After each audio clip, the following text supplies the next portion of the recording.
जी, अब हम बात करते हैं रेट कांस्टेंट की और रेट ऑफ रिएक्शन की। इन दोनों की हम बात करेंगे। देखें, बहुत आसान है। मेरे पास 10 रुपए हैं। ठीक है। अब इसका मुझे 10% देना है, तो इसका 10% कितना होगा? 1 रुपए बनता है इसका। इसका 10% 1 रुपए बनता है। ठीक हो गया। Let if I have 1 rupees, then it's 10% will be. अगर 1 रुपए है तो उसका 10% और होगा। अगर 10 रुपए है तो उसका 10% और होगा। ये बात आपने समझनी, बहुत इंपॉर्टेंट बात है। ठीक हो गया। और इसी तरह मैं आपसे कहता हूं कि अगर मेरे पास 1 रुपए है तो उसका 10% कितना होगा? उसका 10% होगा 0.1। अब आप यहाँ पे गौर कर रहे हैं कि जो 10 वाला जो सिस्टम था, जो 10 रुपए वाला सिस्टम था, उसका 1% 1 रुपए था। और जो एक वाला है उसका है 0.1%। ठीक है। अब समझना इस बात को, आगे चलते हैं। ठीक हो गया जी। इसके बाद मेरे पास मैंने 10%, 10 रुपए का 10% दे दिया, तो पीछे कितने बच गए? 9 रुपए। अब 9 जो रुपए हैं उनका 10% कितना होगा?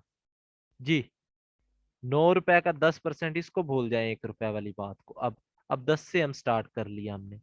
तो 9 रुपए उनका 10% होगा 0.9। 0.9 होगा उनका। ठीक हो गया। इसी तरह मेरे पास पीछे कितने पैसे बच जाएंगे? 9 में से 0.9 आप माइनस करें जरा, तो वो हो जाएंगे 8.1। अब 8.1 पीछे बच गया है, यानी रिएक्टेंट इतने बच गए। इसका 10% क्या होगा? इसका 10% होगा 0.81। 0.81 होगा इसका 10%। अब आपने जो बात गौर करनी है, आप जरा चेक कीजिए कि जब रिएक्शन स्टार्ट हुआ था तो उसमें जो रिएक्टेंट कन्वर्ट हो रहे थे वो बड़े ज्यादा थे, जबकि जो रेट कांस्टेंट था वो 10% ही था। सब में वो कांस्टेंट ही रहता है। रेट कांस्टेंट इसीलिए तो इसको बोलते हैं, क्योंकि उसकी वैल्यू जो होती है वो कांस्टेंट रहती है। रेट कांस्टेंट क्यों बोलते हैं? उसकी वैल्यू क्या होती? कांस्टेंट रहती है। तो सब में वो 10% ही था, लेकिन रेट ऑफ रिएक्शन बदल रहा था। आप देखें, पहले में ज्यादा रिएक्टेंट आ रहे थे और दूसरे में उससे कम, तीसरे में उससे कम। तो यहां से एक बात आपको, दो बातें आपको प्रूव होती हैं कि जैसे जैसे रिएक्शन बढ़ता जाता है, रेट ऑफ रिएक्शन कम होता जाता है। ठीक हो गया। रेट ऑफ रिएक्शन क्या होता जाता है? कम होता जाता है। और जो रेट कांस्टेंट होता है उसकी वैल्यू में कोई फर्क नहीं पड़ता। उसकी, आपने ये पढ़ा है ना कि रिएक्टेंट का रेट क्यों कम होता है, तो यहां से आपको पता चल गया, क्योंकि रिएक्टेंट ही कम हो जाते हैं तो रेट कम हो जाएगा ऑटोमेटिकली। लेकिन रेट कांस्टेंट सर कम होता है? नहीं, वो तो कांस्टेंट है। आपने नाम ही उसका कांस्टेंट रख दिया, तो कैसे चेंज होगा? तो यहां से आपने दो बातें, और रेट ऑफ रिएक्शन में फर्क आपने जान लिया कि वो वेरी कर सकता है, जबकि रेट कांस्टेंट जो होता है वो कांस्टेंट होता है एक रिएक्शन के लिए। रेट कांस्टेंट, देखें, रेट ऑफ रिएक्शन क्या होता है, ये बताता है how much amount of reactant are getting converted into. ये वीडियो ऑन किसकी है? फहीमुल्लाह। तो how much amount of A is getting converted into products. तो कितनी अमाउंट प्रोडक्ट में जा रही है। ठीक है। इसकी डेफिनेशन जो है, अब हम रेट कांस्टेंट की करते हैं, चलें। रेट कांस्टेंट क्या होगा? Amount of, amount of substance getting converted into products, के कितने रिएक्टेंट प्रोडक्ट में कन्वर्ट हो रहे हैं। If concentration of reactants will be 1 molar. अगर कंसंट्रेशन रिएक्टेंट की 1 मोल ले लिए जाए, तो तब रेट कांस्टेंट होता है। याद रख लें कि रिएक्टेंट इधर थे आपके पास 50, ए थे 50, और यहाँ प्रोडक्ट बन रहे हैं। तो 50 में से कितने प्रोडक्ट में चले गए हैं?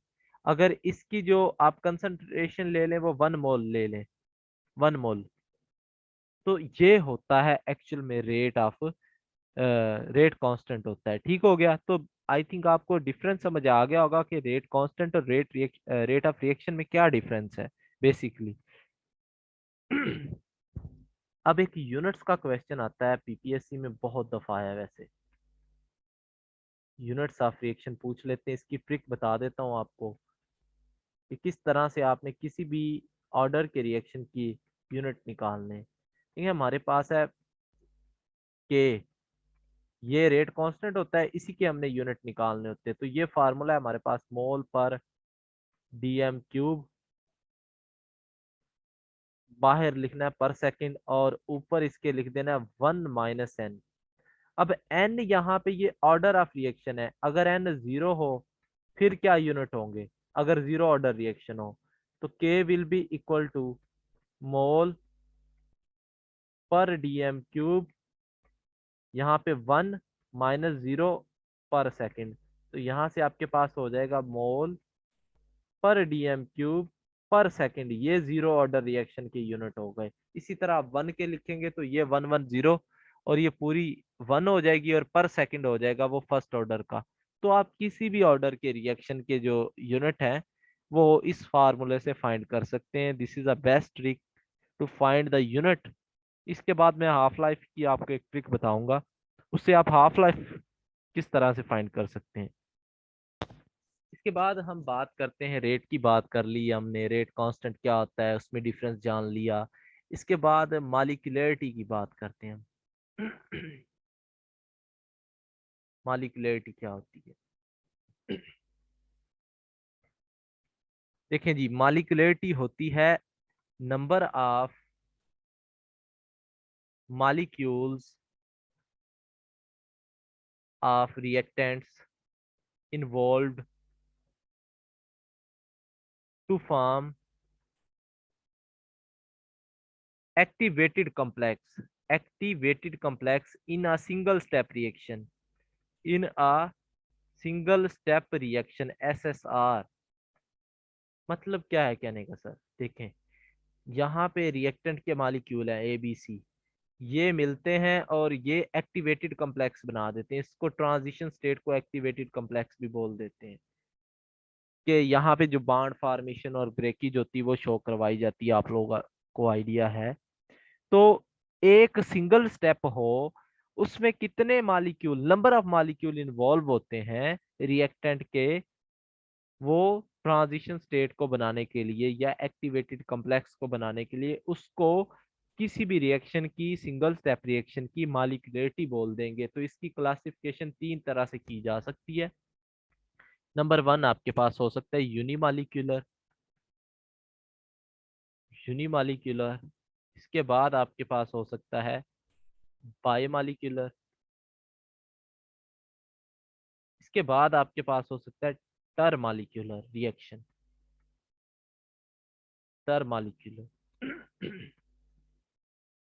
यूनिमालिक्यूलर क्या होता है? देखें, जिसमें सिंगल मालिक्यूल इन्वॉल्व हो, जैसे ओजोन है, इसका एक ही मालिक्यूल होता है और ये टूटता है, O2 बना देता है और O रेडिकल बना देता है। और बाई मालिक्यूलर जिसमें दो मालिक्यूल, जैसे 2HiH2 + I2, ये देखें दो मालिक्यूल इसके हैं। रिएक्टेंट के कितने मालिक्यूल हैं? दो हैं। और टर में क्या होता है देख लेते हैं।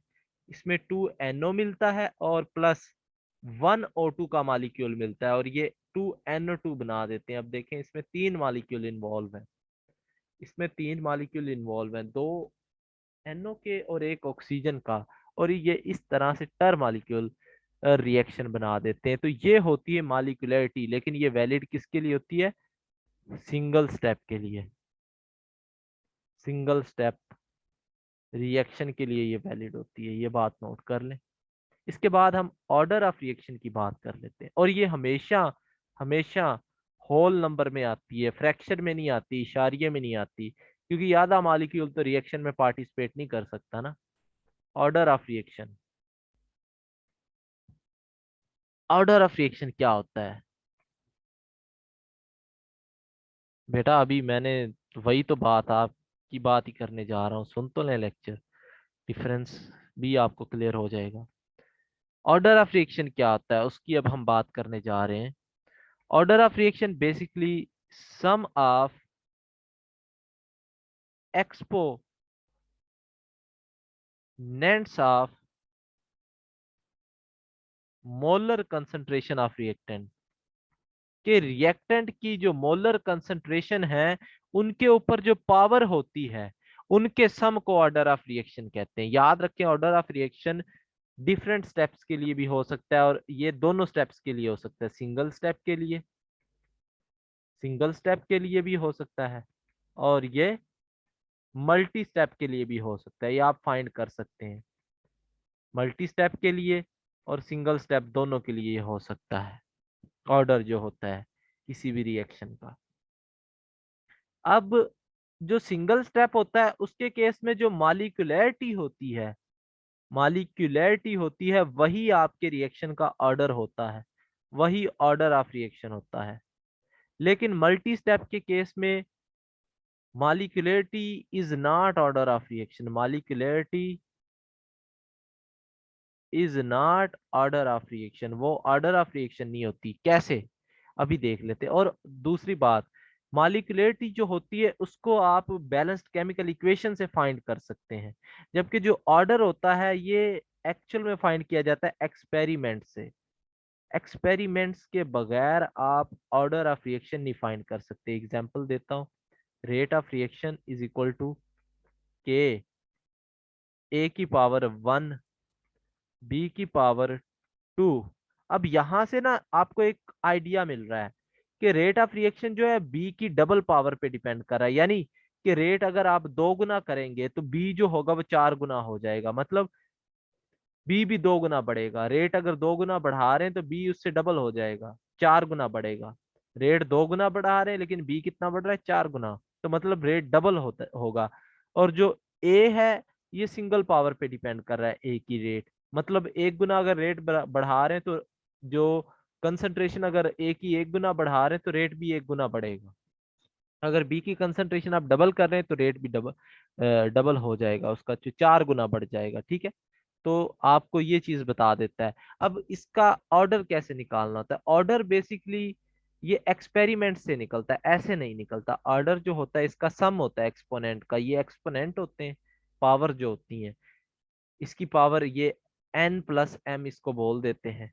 n क्या है 1 और m क्या है 2, तो ये ऑर्डर होता है। जबकि वो मॉलिक्यूलरिटी थी वो आपको बैलेंस्ड केमिकल इक्वेशन से पता चल रही थी कि क्या चीज होती है।